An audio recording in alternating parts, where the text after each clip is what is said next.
Ahora sí.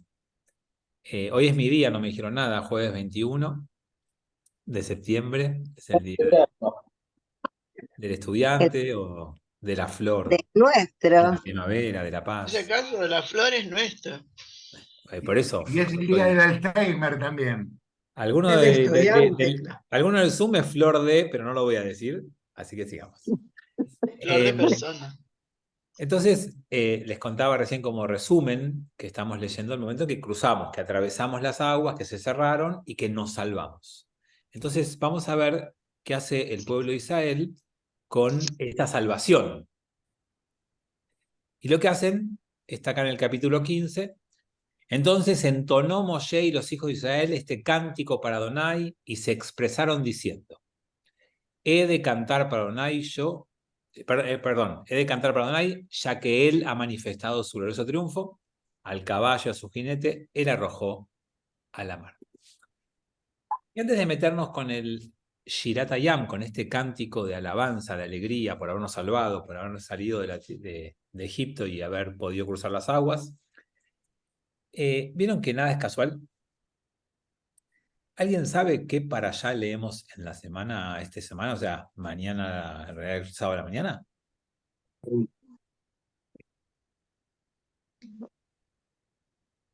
¿Nadie? No, ¿Los que estudian el martes conmigo? Julio no está. Bueno, leemos Parashat Azin, la Ah, anteúltima para allá de la Torá. Y Azinu es una poesía, está escrito en forma de poesía, es distinto a toda la Torá que es en prosa. El texto en su gran mayoría de la Torá tiene una prosa y el texto de la para allá de esta semana es en poesía.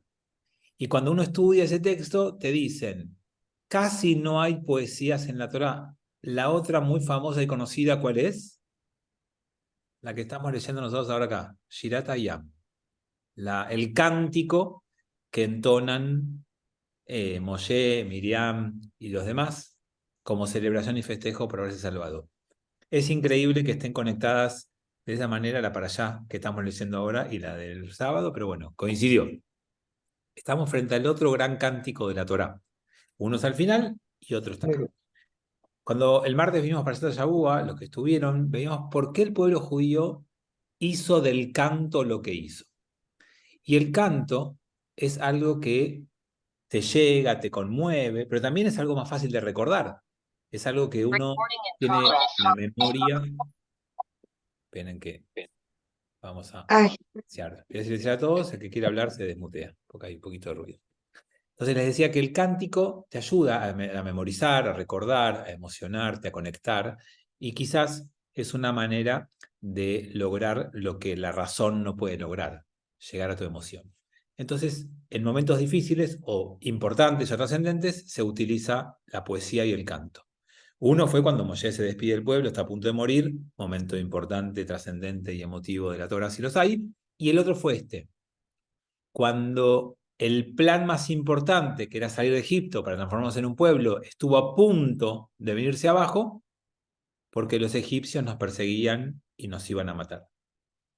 Y ya habían pasado los milagros, que eran las 10 plagas, ya fue la época de milagros. Entonces, que se hayan abierto las aguas y que hayamos podido salvarnos de ese sellón fue una alegría inmensa.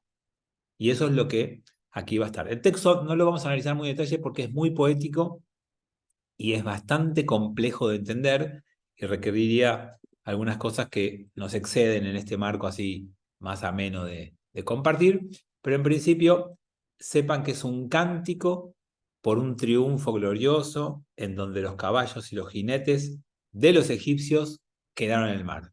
Mi fuerza y mi poder es Dios, pues Él ha sido para mí mi salvación. Este es mi Dios y lo voy a entronar, el Dios de mi Padre, lo voy a exaltar. Esta es la alabanza a quien me salvó en ese momento tan tremendo. Adonai triunfa en las batallas, Adonai es su nombre, por supuesto el entusiasmo que nos llega al éxito. Los carros de Paró y Secreto arrojó a la mar y los electos de sus oficiales fueron hundidos en el mar de los juncos. Todo esto hay que leerlo desde la poesía, no desde el castellano y la traducción, que tiene más sentido de lo poético. Los abismos los cubrieron, descendieron a las profundidades cual piedra. Tu diestra, oh Adonai, glorificado por la fuerza, tu diestra, oh Adonai, quebrantó al enemigo. Con tu magnánima gloria destrozaste a tus adversarios, liberaste tu ira, que los consumió cual tamo, y con el viento de tu furor se amontonaron las aguas, se irguieron cual muro las ondas, cuajáronse los abismos en el sur, en el corazón de la mar, que quería admitir a alguien y leí mal. Había dicho el enemigo: voy a perseguir y voy a alcanzar, voy a repartir el botín, saciaré mis deseos, desenvainaré mi espada, los aniquilará mi poder, los aniquilará mi poder. Soplaste tu viento, los cubrió el mar, hundiéronse cual plomo en aguas embravecidas. ¿Quién como tú entre los fuertes, Adonai? ¿Quién como tu glorioso, como tu glorificado por la santidad? Temible y loado, hacedor de maravillas.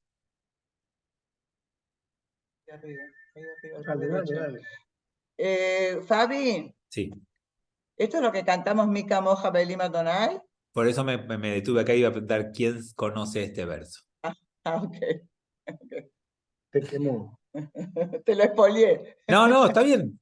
Me ahorraste la pregunta y la humillación de algunos que miran para abajo cuando pregunto cosas que no saben, pero esto tal cual, como dijo Elena, esta es la versión castellana de, vamos a verla en el hebreo porque ahí es más interesante y sobre todo para lo que estamos haciendo nosotros acá, que tiene que ver con lo que cantamos todos los viernes en el templo. En realidad es la brajá posterior al Shema. Mija moja baelim Adonai, mika moja nedar bakodesh, nora teilot ose fele. Ese es el versículo que cantamos siempre. No solamente ese, después ya no sigue la canción. Solamente ese versículo que está ahí, el número 11, es. Ahora, tiene muchos problemas teológicos. Por eso lo quería detenerme ahí. Mija moja baelim Adonai. Mi camoja es quién es como vos. Mi camoja va elim. ¿Qué son elim? Entre los dioses. Claro, es él en plural. Él es Dios. Elim. Habitualmente en la Torá dice elilim. Estatuas, dioses falsos. No dice elim, pero es la misma palabra. Es el plural de él. Entonces, mi jamoja, ¿quién es como vos? Entre los dioses. ¿Qué está queriendo decir el texto?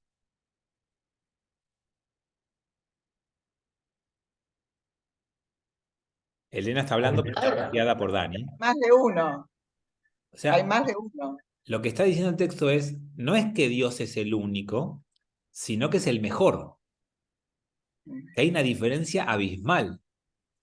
Y para que entiendan la diferencia abismal, piensen en su cónyuge, los que tienen cónyuge, que no sé si es bueno o malo, pero los que tienen cónyuge piensen en novio, pareja o algo de eso.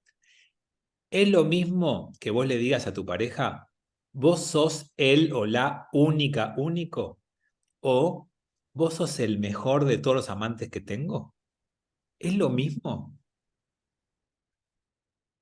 Lo pongo en esos términos porque el vínculo entre el pueblo y Dios muchas veces es el de marido y mujer, el de esposos, el de amor, el de que tú vas con la Torá. Hay allí una metáfora que se repite y para que entiendan la importancia de esto, la Torá todo el tiempo nos dice que no hay otro, que Dios es único. No que es el mejor Dios, no que es el más bueno, el más poderoso, el más inteligente, el más lindo, el más sabio, sino que es el único. Mientras que otros pueblos sí pensaban que había varios y que había uno que gobernaba por encima de los demás. Entonces, amigos, déjenme decirles algo que creo yo es bastante complejo a veces de seguir en la Torá. La Torá es un texto que acompaña a nuestro pueblo. Y como es un texto que acompaña a nuestro pueblo, es un texto que va teniendo diferentes avances en la ideología del pueblo, avances y retrocesos. No hay un texto único que en un momento sentencia todo lo que debe ser. El mensaje es que Dios es el único, pero el pueblo permanentemente cree en otros y retrocede y no adquiere o no incorpora la idea de unicidad de Dios. Entonces el texto permanentemente va jugando con las creencias de la gente. Y este es un cántico que hizo la gente, no lo hizo Dios. Es el cántico del pueblo, de alegría, de alabanza. Y bueno, entusiasmados como estaban, dijeron, ¿quién es como vos, Dios, entre los demás dioses? ¿Quién se parece a vos, que haces algo tan único, tan distinto, tan especial?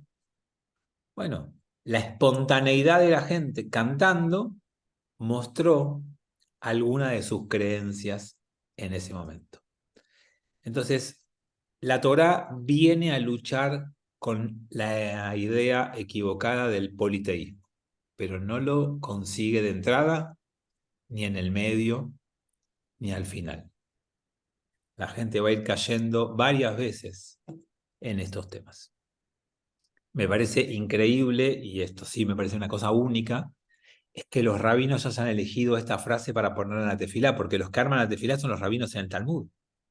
Y los rabinos del Talmud pueden elegir 1000 pasajes distintos de la Torá. Y que hayan elegido Mija Moja como un texto para sumar a tefilá es sinceramente poco esperable, por lo menos. Andrés. Y no es posible que la manifestación de Dios a su pueblo haya sido poco a poco, primero diciendo yo soy el mejor y luego diciendo yo soy el único, para que el pueblo poco a poco pudiera aceptarlo y amarlo. Sí, lo que pasa es que la unicidad de Dios ya se la dijo Abraham. Ya estaba en la transmisión al pueblo de Israel. Es verdad que todavía no había Torá. Es verdad que este pueblo había crecido en Egipto. Y es cierto que era esperable que todavía no se han incorporado ciertas ideas, y eso está bien. Por eso, siendo un cántico del pueblo, es entendible. Lo que es llamativo es que los rabinos hayan usado este texto en nuestra tefilá. Entonces, por supuesto que uno puede explicarlo, ¿no? ¿Quién es como vos, Dios, entre todos los falsos dioses que hay alrededor? Uno podría fácilmente salir de la contradicción. No es un problema, digamos, de lógica. Es fácil explicar el texto. No es que el texto es una contradicción en sí mismo, pero es llamativo. Y por supuesto nos deja frente al mayor desafío, o uno de los más grandes desafíos de la Torá, que es vivir con esta idea de que Dios es único y no es que es el mejor entre los demás o el nuestro entre los demás, sino que es realmente el único, cosa que no es fácil de incorporar. Pero Fabi, Sí. perdón, pero y también está cuando en el Shema hay una amenaza concreta de reconocimiento a un solo Dios. Eso es una, digamos, el Shema para mí es una amenaza al pueblo.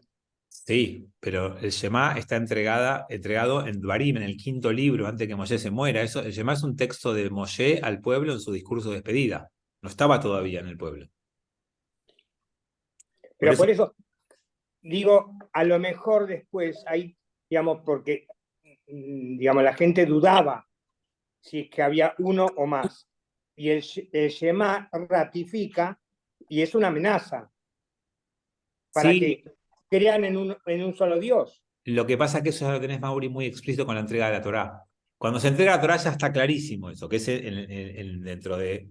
Ahora salen, cruzan, van a caminar 45 días, van a prepararse 3, va a subir Moshe, y ahora viene la entrega de la Torá. El capítulo 20 vamos a estar leyendo la entrega de la Torá. Ahí ya no hay dudas.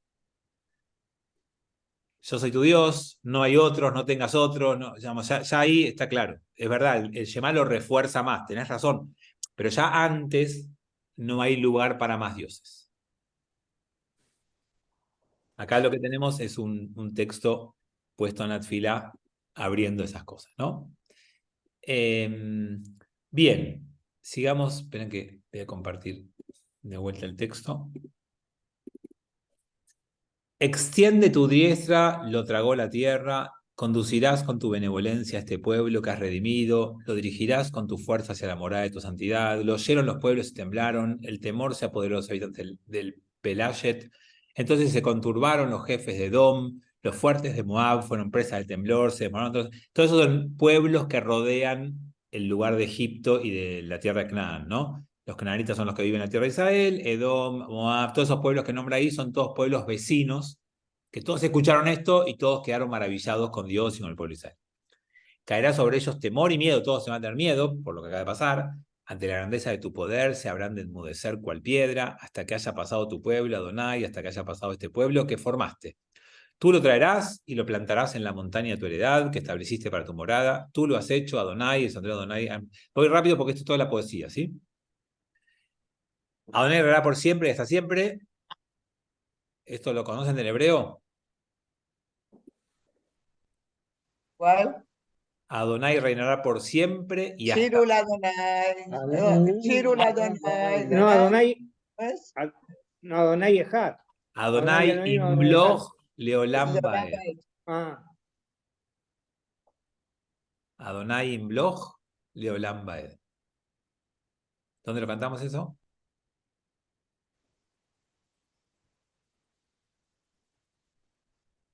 En Shabbat. Sí. Al poco más de precisión. Al final del Shabbat, En el Adon Olam, Al fin- amigos. justo, sí. En la última canción. Al final, Claro, en la última canción del Kabbalah Shabbat está Adonai imloch leolam baed. ¿Sí? Otra de las frases extraídas de esta poesía que acompañan el ritual de rezo. Eso, como dijimos antes, todo eso es decisión de los rabinos. Pues habían entrado los caballos de Paró con sus carros y sus jinetes en el mar, mas hizo volver a Adonai sobre ellos a las aguas del mar. Pero los hijos de Israel anduvieron por lo seco en medio del mar. Bien, hasta ahí. En realidad termina en el 18. Pero vamos a empezar acá a leer de vuelta. Tomó Miriam, la profetisa, hermana de Aarón, el pandero en su mano, y salieron todas las mujeres en pos de ella con panderos y danzas. Y cantó Miriam para ellas, entonad canción para Adonai, ya que él ha manifestado su glorioso triunfo al caballo su jinete, él arrojó a la mar. Acá empieza otra poesía, no la que hacen los hijos de Israel, sino la que hace Miriam con sus mujeres. Acá hay un cántico dedicado a la amorosidad y espontaneidad de las mujeres. Es decir, que acá aparece un lugar destacado de una Miriam, hermana de Moshe, que hasta ahora no tenía casi función. ¿Qué fue lo único importante que hizo hasta acá Miriam? ¿Quién recuerda qué es lo único que Miriam hizo que... Salvó a Moisés. ¿No fue lo que llegó al río? Claro, No, ¿ves? Que pidió, lo dio a la- pidió a los padres que tengan otro hijo que fue Moisés. Eso también. Tanto o más importante. Esperen, diferenciemos. Lo que ustedes dicen de que le pidió a los padres que tengan más hijos, eso es un midrash, no está en la Torah. Eso no aparece en la Torah.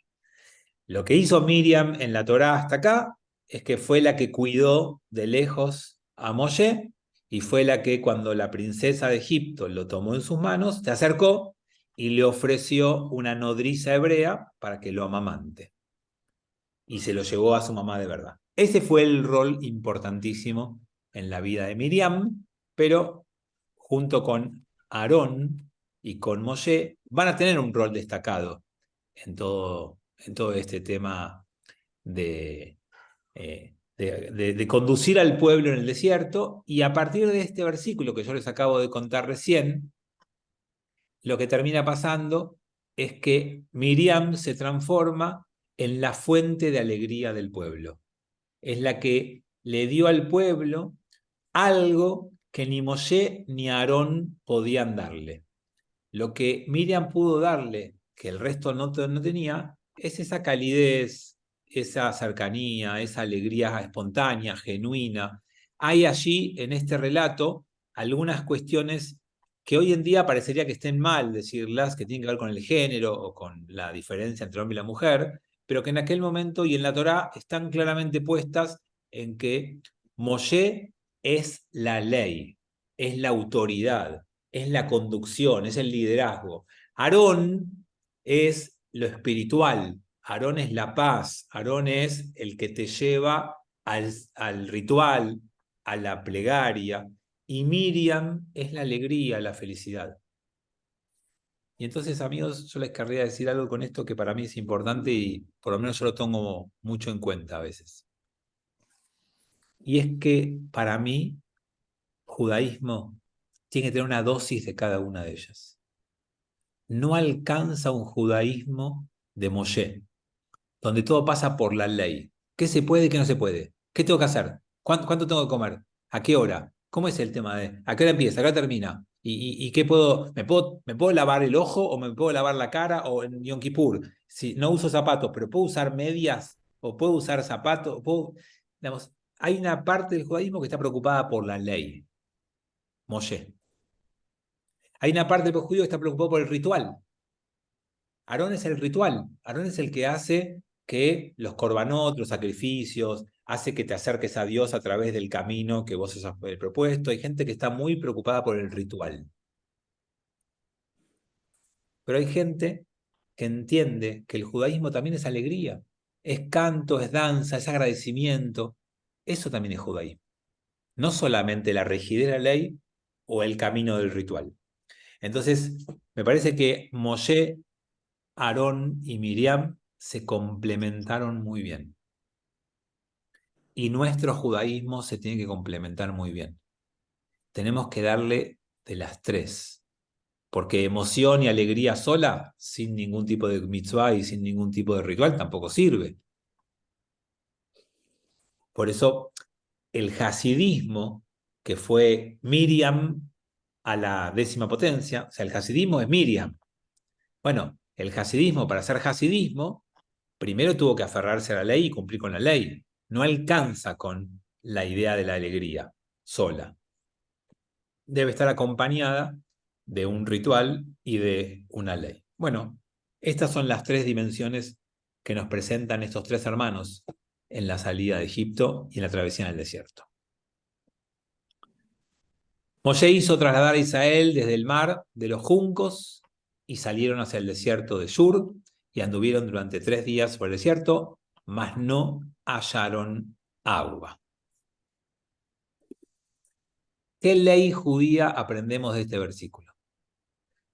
Cruzaron el Yam Suf, Moshe los condujo, anduvieron 3 días por el desierto, no había agua. ¿Qué aprendemos? ¿Qué práctica concreta en el judaísmo se hace por este versículo que leímos recién? ¿Alguien sabe? No. Bien. Seguir adelante. A ver. ¿Seguir adelante? No, práctica concreta, puntual, me refiero a un ritual concreto. Amigos, ¿qué días leemos Torah? Martes y viernes Martes, y jueves. jueves. Lunes y jueves. Lunes y jueves. Y sábado también. Ahora sí. Sábado. Bueno, A la mañana, sí. Lunes, jueves y sábado. ¿Por qué? Porque no se puede pasar más de 3 días sin agua. Muy bien. Eso es una. Como Y otra acá, Presta atención. Eran los días del mercado. espérenme. Como acá dice que pasaron 3 días sin agua, esto no debería volver a pasar nunca más. Y para que nunca más pasen 3 días sin agua, los rabinos del Talmud, basados en este versículo, van a decir, nunca pueden pasar 3 días seguidos enteros sin que leamos Torah. Si leemos Torah, bueno, No, vamos para allá. esperen que vamos a volver a mutear a todos.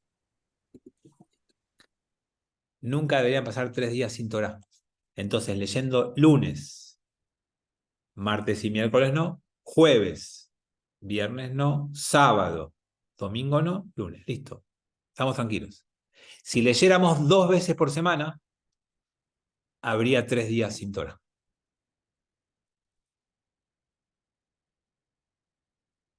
Entonces, los rabinos decidieron hacer esto de leer lunes, jueves. Y después, por supuesto, que se eligieron los días más prácticos y más fáciles para organizarse, y lunes y jueves eran los días de mercado, y ya los judíos se encontraban, entonces Iban un ratito antes, iban más temprano, rezaban, leían la Torá y después iban a comerciar.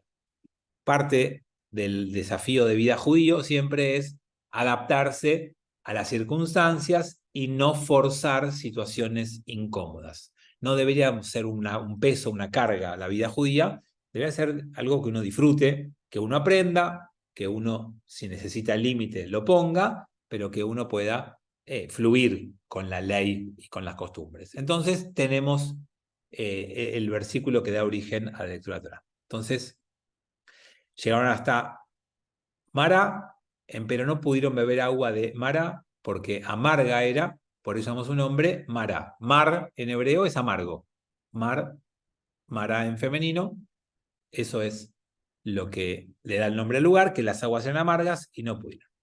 Entonces, ¿qué va a pasar? Lo que pasa siempre con el pueblo judío. Se quejó el pueblo contra Fabián diciendo, perdón, se quejó el pueblo contra Moshe diciendo, ¿qué vamos a beber? Bueno, que el pueblo judío se queje no es una novedad, lo que es una novedad es que va a haber una respuesta a la queja. Y que además esta queja es justificada, es entendible. Saliste de Egipto, venís con la cultura de la esclavitud. Y la cultura de la esclavitud es la cultura, de alguna manera, de los niños. Porque vos como esclavo no decidís, deciden tus esclavizadores o padres por vos. Y vos no tomás decisiones, no tenés la libertad de optar. Pero tus padres te proveen de tus necesidades básicas. A los chicos no los dejas decidir, pero les provees las necesidades.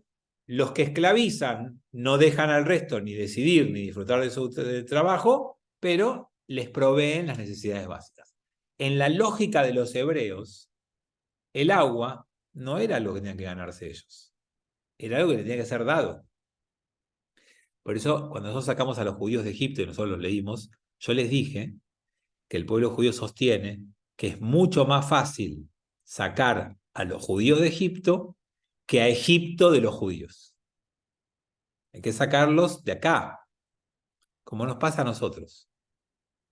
Ustedes saben que cuando uno quiere aprender para mejorar, para crecer, a nuestra edad, cuando digo nuestra edad, nos englobo en una edad, todos somos más 30, ¿no? La edad más 30, cuando estás en esta edad, para aprender, primero tenés que aprender a desaprender. Vos antes de embarcarte en una aventura de aprendizaje, tenés que saber que hay algunas cosas que fuiste aprendiendo en tu vida que ya no son más útiles, porque no te sirven a vos o porque las circunstancias cambiaron. Y quien va por el mundo aseverando y repitiendo lo que alguna vez le sirvió, no tiene futuro en esta vida. Y va a terminar hablando solo. ¿Cuántas veces se enfrentaron a un hijo, a un nieto, y les quisieron explicar a sus hijos o nietos cuando ustedes tenían la edad de ellos?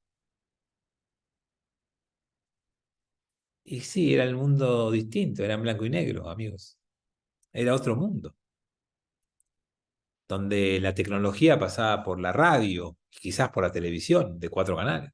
Era otro mundo. Entonces, si a veces uno quiere quedarse con el saber de aquel momento, tenemos que diferenciar entre el saber de valores de vida y el saber cultural. Los valores no cambian. Entonces, cuando quieras hablar del amor o cuando quieras hablar de los valores de la vida, podés mantener tus principios de hace 50 años. Si querés hablar de cultura y querés explicarle a tu hijo o a tu nieto qué es lo que pasa cuando un hombre se viste con ropa de mujer, o cuando una mujer quiere tomar la iniciativa e invitar a un hombre a salir, o darle ella un beso a él antes que él quiera darle un beso, no le vas a poder explicar. O no te va a escuchar. O se va a reír. Por eso, Los cambios culturales son muy complejos. Y los hebreos están empezando un cambio cultural. No le va a ser fácil. Toda la Torá que tenemos por delante, amigos, es el cambio cultural.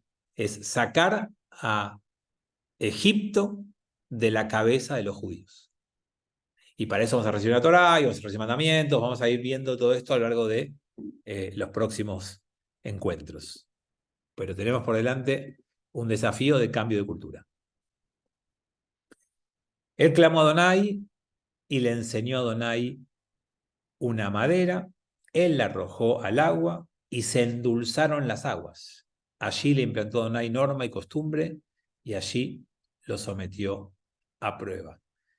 Dijo él: si oír, habrás de oír la voz de Adonai tu Dios, y lo recto ante sus ojos hicieres, y prestares oídos a sus preceptos, y observares todas sus leyes, ninguna de las enfermedades que impuse en Egipto y pondré sobre ti, ya que yo soy Adonai, el que te cura a ti.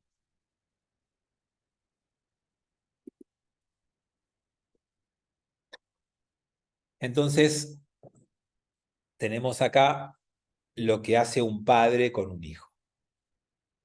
¿Qué haces? Te pide algo, lo provees, y cuando lo das, querés enseñarle algo, que no querés que sea gratuito. Cuando vos tenés la posibilidad de satisfacer un pedido de un hijo, de un nieto, de alguien que vos querés, y te pide algo, y vos lo hacés, querés que además aprenda, no querés solamente que tenga lo que vos le das. Y intentás dejarle un mensaje, unas palabras, algo que implique que no es todo gratuito en la vida, ¿no?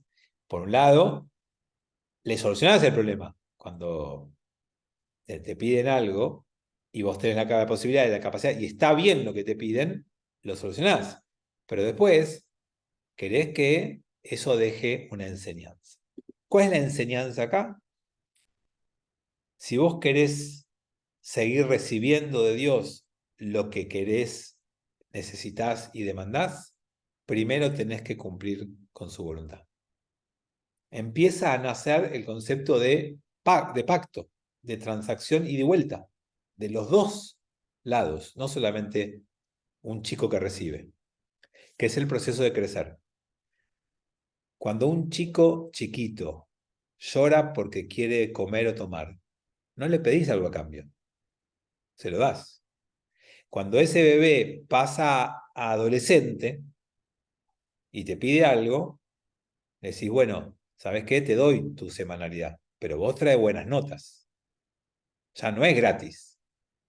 Lo que al bebé no le pedías nada a cambio, al adolescente le decís, bueno, yo te doy lo que me pedís, pero vos, cuando yo te pida algo, tenés que hacerlo. Cuando yo te diga que seas respetuoso, tenés que darme con respeto. Cuando yo te diga que cuando termine de comer, levantar el plato, no importa, lo que cada uno haya elegido en su momento de criar a sus hijos. Uno empieza la vida de los niños entregando gratuitamente y después ya espera algo a cambio. En algún momento se produce ese cambio, que es el que está empezando a pasar en este recorrido por el desierto.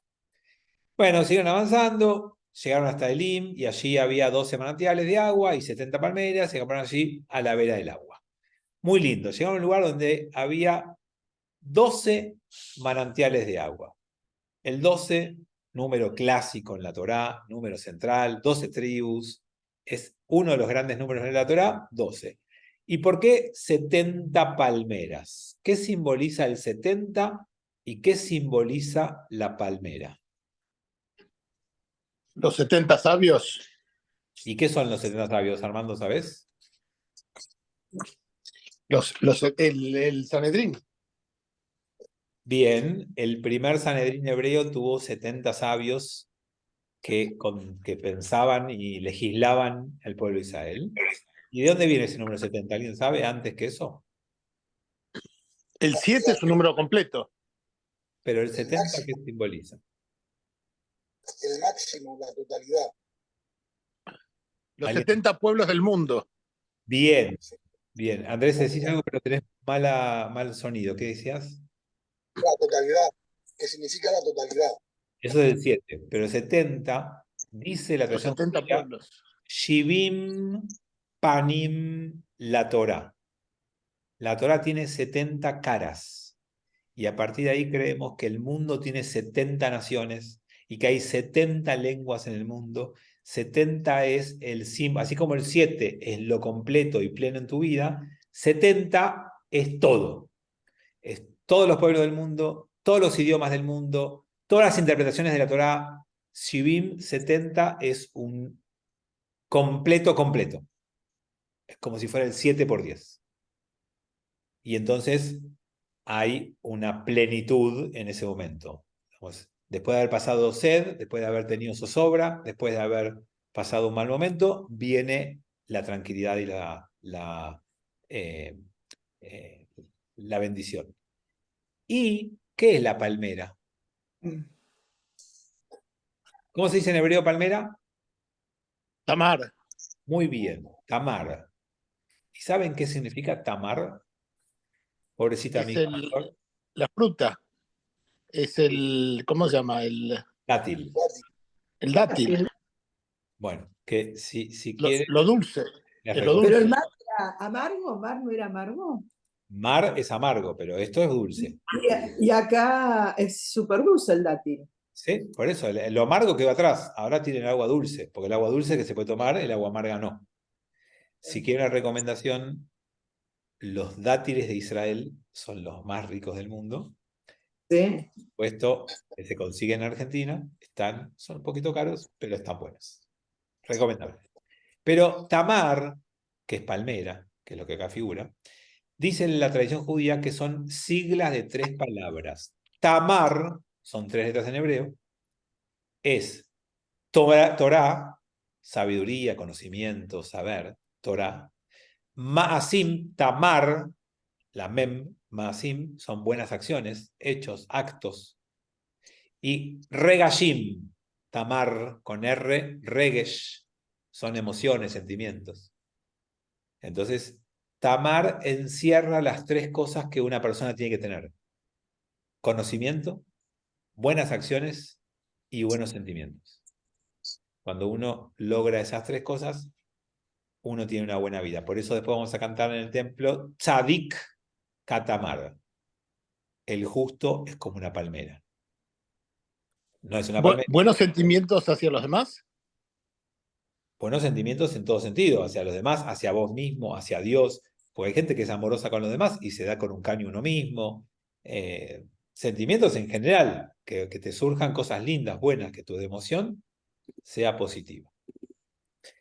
Capítulo 16, aunque sea lo vamos a empezar un poquito. Se trasladaron desde Elim y vinieron toda la congregación de los hijos de Israel al desierto de Sin, que está entre Elim y entre Sinaí, en el día 15 del segundo mes de salida de la tierra de Egipto. Están en el mes de Iyar, si no lo pregunto. Nisan, el primer mes, Iyar, el segundo, 15 de Iyar. O sea, salieron hace un mes.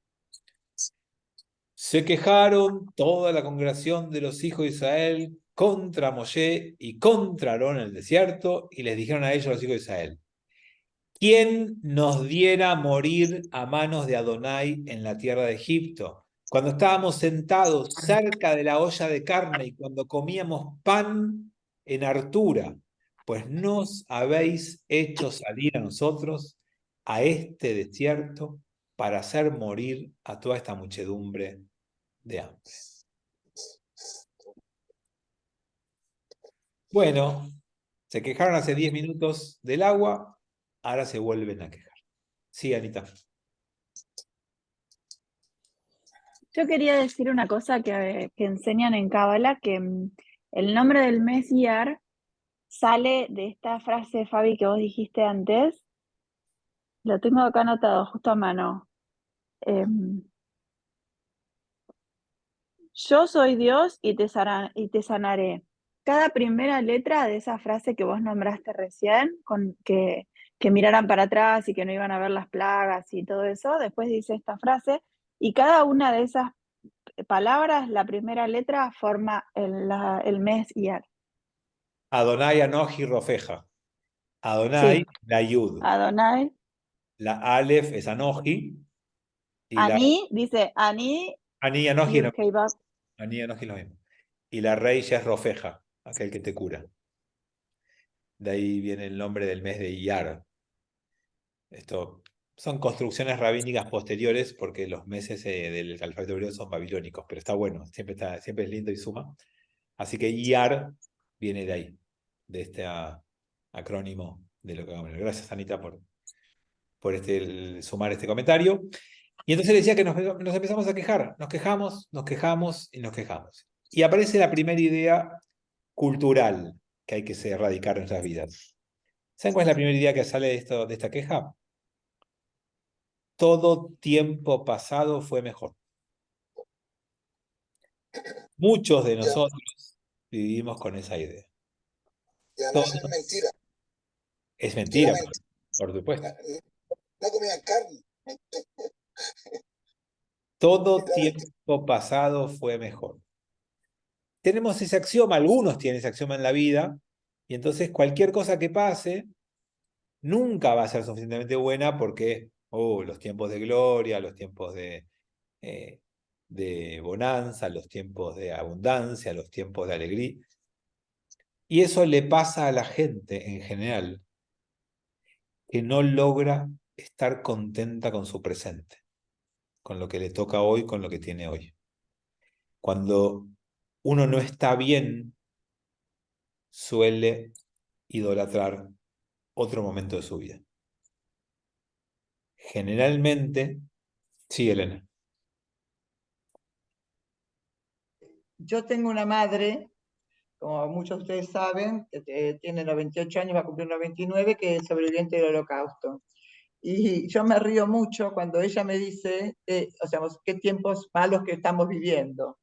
Yo me río porque no le puedo creer, no puedo creer la falta de memoria de mi madre. Digo, mira, tu juventud fue mucho peor que la mía y la de mis nietos. Pero en la cabeza de ella, el tiempo pasado, aún ese tiempo pasado, fue mejor. Es loquísimo, pero es así. Bueno, yo les quiero dar una hipótesis de por qué pasa eso. No significa que sea la única ni la respuesta a todo, pero a mí me esclarece bastante algunas cosas. Vivir es complejo porque vivir implica enfrentar algo que se llama incertidumbre. Cuando vos estás viviendo el presente, no sabés hacia dónde vas. Cuando vos querés vivir, tenés que tomar decisiones en riesgo, en incertidumbre. Y hay gente que se maneja bárbaro decidiendo en incertidumbre. Hay gente que se siente como pez en el agua, pero son pocos. A la gran mayoría de la gente le cuesta decidir cuando no sabe. Entonces, esa es la gente que idolatra lo que ya sabe y conoce, y lo que no le implica ningún desafío. Entonces, tal vez hace 10 años yo estaba peor, pero yo ya sé cómo me fue estando peor. Ahora no sé cómo me va a ir. Y estoy frente a una incertidumbre tremenda, o tengo miedo a lo que venga, o tengo miedo a morirme, o tengo miedo a que algo que yo decida salga mal, o tengo miedo a empobrecer y arruinar mi vejez, o tengo miedo a enfermar. No importa, los miedos no son racionales, los miedos aparecen. Entonces, cuando uno tiene miedos y cuando uno no se siente cómodo frente a la incertidumbre, todo tiempo pasado fue mejor. No importa cómo haya sido, ya lo conozco. Y quizás haya algo de eso en alguna de las personas que lo hacen. Entonces, este pueblo, que ahora empieza de a poquito a tener libertad, tiene por delante tremenda incertidumbre. Hay un desierto enorme adelante y no tiene la menor idea cómo va a ser para atravesarlo. Tiene un futuro abierto, complejísimo. ¿Y qué hace? Y bueno, se aferra al pasado, porque lo conoce, porque ya lo atravesó y ya sabe cómo le fue. Y sobre eso tiene cierto manejo y control. Entonces, se queja, protesta e imagina cosas que son falsas. Porque la mirada hacia nuestro pasado es mentirosa, nadie me lo marcó. Yo estaba esperando que alguien me diga, pero Fabi, mira lo que dice acá. Cuando estábamos sentados cerca de la olla de carne y cuando comíamos pan en hartura. Si eran esclavos pobres, esclavos y pobres. Eran ashkenazíes, no eran sefaradíes. Estos estaban en la miseria. Entonces, cuando vos tenés por delante un futuro amenazante y mirás para atrás, que ya lo conocés y lo atravesaste, también lo tergiversás. Yo tuve, lamentablemente, mucha experiencia en esto con mi papá cuando yo era chico, porque desde que yo era chico, a mi papá le fue mal en los negocios, siempre. No tengo otro recuerdo. Y cuando pasaron los años y yo crecí un poco más y podía hablar con él de esas cosas, su recuerdo es que había tenido temporadas bárbaras en el pasado. Que ahora no le estaba yendo bien, pero que cuando miraba para atrás hubo varias veces que le fue bárbaro. Yo no las viví, pero en su memoria estaban o eran inventadas. Lo mismo que hace acá el pueblo hebreo en el desierto. Y si ustedes miran en su propia historia o recorrido, seguramente lo encontrarán. Lo que pasa es que como habitualmente hacemos, nos es más fácil encontrarlo en otros, como yo acabo de contar un ejemplo de mi papá, que encontrarlo en mí. Me es más difícil ver en mí si yo en algún momento hice algo parecido. Seguramente, probablemente, lo habré hecho, tendría que pensar más tranquilo algún ejemplo. ¿Sí, Armando? Ahora hay periodistas que están diciendo que el momento actual es peor que el 2001, cuando en el 2001 la gente estaba desesperada. Sí, la verdad que yo lo que escuché en general es que este momento no es comparable con el 2001 por un montón de razones, y la principal es que en el 2001 no había ningún tipo de plan de contención de la pobreza, no había la cantidad de gente que hoy recibe ayuda, más que esté bien o esté mal, no importa, no es valorativo, es descriptivo, pero si alguien dice que en el 2001 estábamos mejor que ahora, creo que tiene intencionalidad. Ahí no creo que juegue lo que uno piensa. Creo que vas a decir que estamos mejor o peor en función de tu postura política actual, en función de lo que quieras. Esto no es manipulación. Cuando yo tengo un objetivo político, cuando quiero conseguir algo, cuando quiero destruir a alguien, lo manipulo. Entonces, si a mí no me gusta el presidente actual del AMLO, digo, no, con el presidente pasado estábamos bien, pero yo tengo una intencionalidad, ahí ya no cuenta esto. Esto es cuando es genuino, cuando es auténtico, cuando vos mismo hablás de vos y decís, no, yo tengo el recuerdo que cuando yo estaba en la facultad y cuando yo iba a la universidad, todo era mejor. Pero no tengo la intención de lastimar a alguien o destruir a alguien. O sea que la mayoría quiso volver a Egipto, estoy con los chats de acá de ahora en este momento, que los anteriores no los había visto. Las copias a la muerte de su padre, de Jorge Manrique, afirma ya eso. Cualquier tiempo pasado fue mejor. Bueno, gracias Andrés. Recuerdos que mienten un poco, tal cual, la memoria es mentirosa. Sí. Bueno, cerremos con esto, con esta idea. La memoria no es que solamente es mentirosa.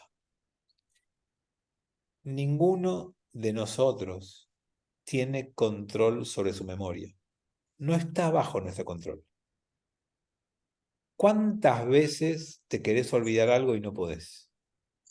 ¿Cuántas veces te querés acordar algo y no podés? ¿Cuántas veces te acordás algo y decís, te juro que fue así? Y el resto te mira y te dice, no, no fue así. ¿Cómo que no? Estoy seguro que fue así. Y todos te miran y te dicen, no. No, pero fue... Bueno, amigos, la memoria no está bajo nuestro control. No. Sepamos que la memoria es una combinación de los recuerdos, de las emociones sobre esos recuerdos, de lo que no quiero usar términos técnicos, no quiero hablar ni si el yo, el super yo, o el ello, o el que sea, no importa, es lo que hacemos nosotros con lo que nos pasó. No importa si adherimos a una teoría o a otra. La memoria no es fidedigna, no es perfecta. La memoria es lo que podemos hacer con nuestros recuerdos.